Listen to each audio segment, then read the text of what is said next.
Good day, it's Pastor Jedediah here at Eau Claire Evangelical Missionary Church in Northern Ontario with an encouragement about two of the most amazing gifts available to a follower of Jesus Christ.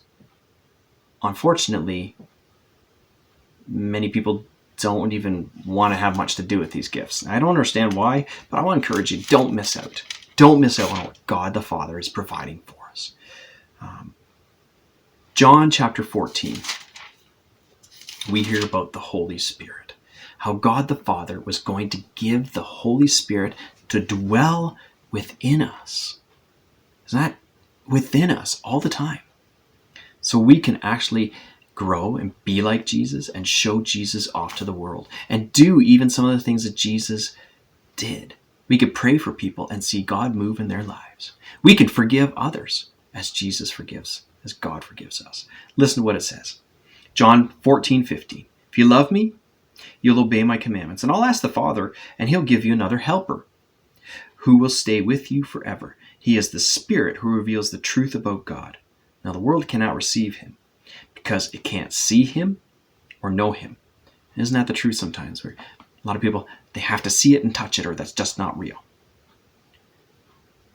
But you know him because he remains with you and is in you. When I go, you will not be left all alone. I will come back to you, and in a little while the world will see you no more, but you'll see me. Because I live, you will also live. The day comes you will know that I am in my Father, and that you are in me, just as I am in you. Whoever accepts my commandments and obeys them is the one who loves me. My Father will love whoever loves me, and I will love him. I will love him too, and reveal myself to him. Judas, now not Judas Iscariot, said, Lord, how can it be that you will reveal yourself to us and not the world? And Jesus answered and said, well, whoever loves me will obey my teaching, and my Father will love him, and my Father and I will come in and live with him. Whoever does not love me does not obey my teaching. And the teaching you've heard is not mine, but comes from the Father who sent me. I've told you this while I'm still with you. The Helper, the Holy Spirit, whom the Father will send in my name, will teach you everything and make you remember all that I have told you.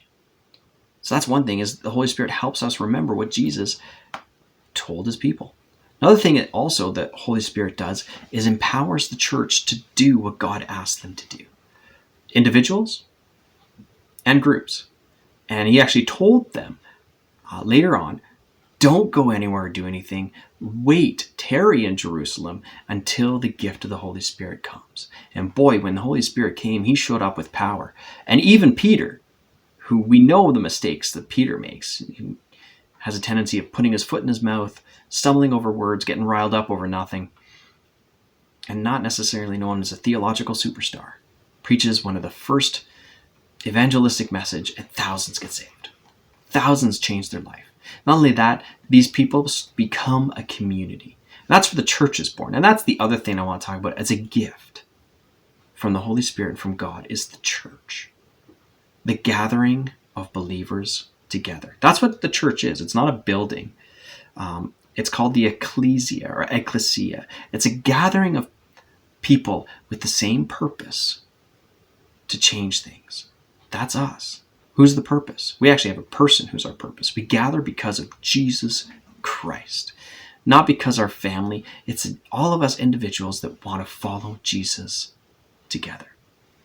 Listen to what it says in Hebrews chapter 10 about why the church is supposed to come together. And a lot of it has to do with encouragement, because it's not easy to be a Christian. We're not actually meant to do the Christianity thing alone. We're not supposed to be hermits alone on our computer watching different video series. We're supposed to gather with others. And I know it's not easy to do right now, but we've got to make the effort. So if you have a church nearby that has drive-in services, go to them. If you have a church that's meeting online, that's all they can do it. But then go the extra mile and maybe write some cards and correspond with people outside of just those online moments. In Hebrews 10, chapter 10, verse 23, it says, let us hold firmly to the hope we profess, because we can trust God to keep his promise. Let us be concerned for one another, to help one another, to show love, and to do good. That's what the church is supposed to be doing. I know, historically, that isn't always the case, and that's why some people think it's just a man-made invention to control the populace. That's not what it's supposed to be. It's supposed to be a place where we profess our hope in Jesus Christ. We show love to one another. We're concerned and encourage one another, and we do good to each other and together to the world around us. And it also says, let us not give up the habit of meeting together, as some are doing. Instead, let us encourage one another, all the more since the day of the Lord is coming near. So my encouragement for you this week, get together with the followers of Jesus. Be the church. Make the phone call. Go for the visit. Go for a walk. Go for a drive. Go to the building that maybe you meet at once or twice a week and gather together. Don't take it for granted, but follow Jesus together. Thanks for joining me. God bless.